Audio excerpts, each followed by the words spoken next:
Assalamualaikum warahmatullahi wabarakatuh. Pak di Jambi kali ini akan melanjutkan cerita tentang food industry dan food service. Pertanyaannya, apakah kalau kita berada di bisnis kulineri akan berada pada track itu terus, atau bisa interching, pindah ke atau berkembang menjadi ke genre yang berbeda. Setahu saya banyak teman kita yang awalnya food industry, karena berkembang kemudian melihat pasar, maka beliau ini membuat teman-teman kita ini kebetulan punya industri frozen, kemudian bergerak menjadi industri cafe atau resto dengan produk yang beliau produksi di retail awalnya. Hal itu juga Pak D lakukan pada saat ini. Setahun terakhir ini Pak D bergerak dari catering, food service, bergerak ke food industry, yaitu masuk ke jaringan retail. Seperti ini sangat memungkinkan dan kadang-kadang wajib.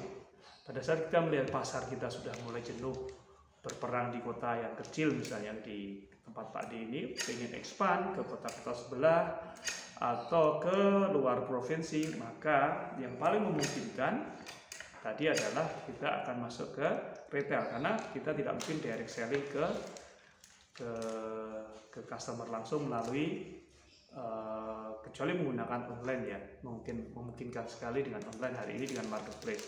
Jadi pada saat retail itu produk-produk itu harus kita melalui jaringan distribusi, agen, kemudian reseller dan selanjutnya dan lainnya.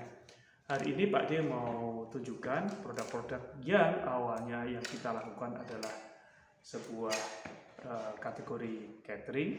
Pak D mengolah masakan kebuli dan biryani, tapi karena ada kebutuhan untuk expand, menambah produksi, mencapai jangkauan yang lebih jauh, maka Pak D menjadikan bumbu ini menjadi sebuah produk retail yang kita distribusikan melalui agen atau melalui reseller ataupun melalui marketplace. Seperti ini. Jadi cerita ini juga mungkin bisa menginspirasi teman-teman bagaimana kita harus pintar-pintarnya melakukan manuver, tidak stuck di satu titik, tapi juga bagaimana kita bisa menyiasati pasar, mengambil peluang yang ada, serta menyelesaikan problem-problem yang ada yang sekarang ini. Ini adalah salah satu solusi bagaimana kita bisa mengirim produk-produk rumah Jambi ke luar kota. Idenya adalah bagaimana menyajikan produk yang biasanya disajikan langsung, dine-in, makan di tempat, ataupun di delivery dengan take away, tapi bisa dibawa ke luar kota. Cerita ini berdasarkan pengalaman Pak D yang memang basicnya adalah di kebuli, maka kita hanya menyajikan paket basmati biryani untuk family yang ready to cook ya, bukan ready to eat seperti ini. Jadi kita akan siapkan satu paket ini kita buat untuk 5 porsi untuk family, konsepnya bentuknya segitiga ya, ini kayak gini. Isinya kita beras kita packing, kemudian ini bumbunya seperti ini, pakai bumbu untuk 5 porsi. Jadi memang kita harus pintar-pintar melihat pasar, di mana kalau itu sudah terlalu jenuh di suatu area, maka kita harus expand. Expandnya seperti apa? Akan nanti tergantung dari capacity kita, kemudian capability kita, dan tergantung produk kita di dalam ekspansi tersebut. Ini yang kita gunakan seperti ini. Biasanya kan dimasak di resto ataupun di pawon, di dapur baru disajikan. Tapi ini hanya diolah, kemudian disiapkan kemasan sesuai dengan target market, kemudian kita lengkapi kondimen-kondimennya.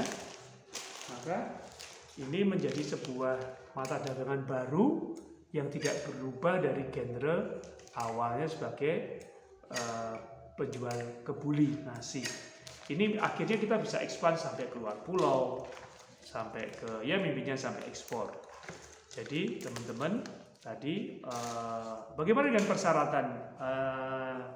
persyaratan perizinan? Karena pada saat kita bermain di retail, maka harus perizinan itu lebih lengkap dibanding pada saat kita di food service. Pada saat kita menyajikan masakan yang ada dagingnya, ini tidak memungkinkan kita menggunakan perizinan PIRT saja. Jadi hari ini semua produk-produk yang perishable produk, di mana dia kekuatannya itu lebih dari 7 hari, kurang dari 7 hari, maka akan dikenakan aturan menggunakan MD, BPOM. Nah, pada usaha skala rumah tangga seperti Pak D ini berat sekali harus mengurus BPOM. Pak D sudah setahun juga nggak kelar-kelar. Tapi bagaimana jualan itu tetap harus jalan? Maka Pak D menyiasati. Dagingnya Pak D keluarin di dalam kondimen. Jadi kondimen yang kita jual ini tidak termasuk daging. Jadi atau opsinya daging itu kita bikin dendeng, karena dendeng tidak diharuskan menggunakan PIRT, tapi cukup dengan tidak disyaratkan menggunakan BPOM, tapi cukup dengan PIRT. Muncullah produk-produk retail yang bisa dikirim, ini kuatnya sampai 4 bulan, 5 bulan. Alhamdulillah bisa. Ini juga masuk ke retail modern. Apa yang terjadi? Bahwa kita menjadi eskalasi produksi. Dari sekedar kita masak bumbu untuk kebutuhan kita, tapi ternyata di saat kita ada masalah terhadap pangsa pasar yang jenuh, kita expand dengan ide yang segar, maka akan menghasilkan sebuah peluang bisnis yang baru, yang cuannya juga kita nggak nyangka sebesar apa.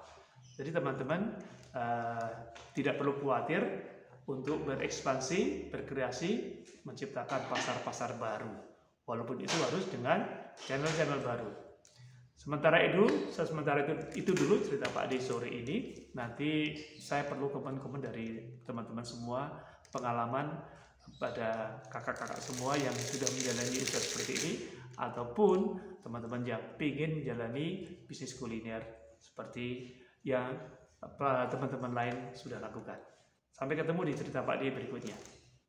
Assalamualaikum.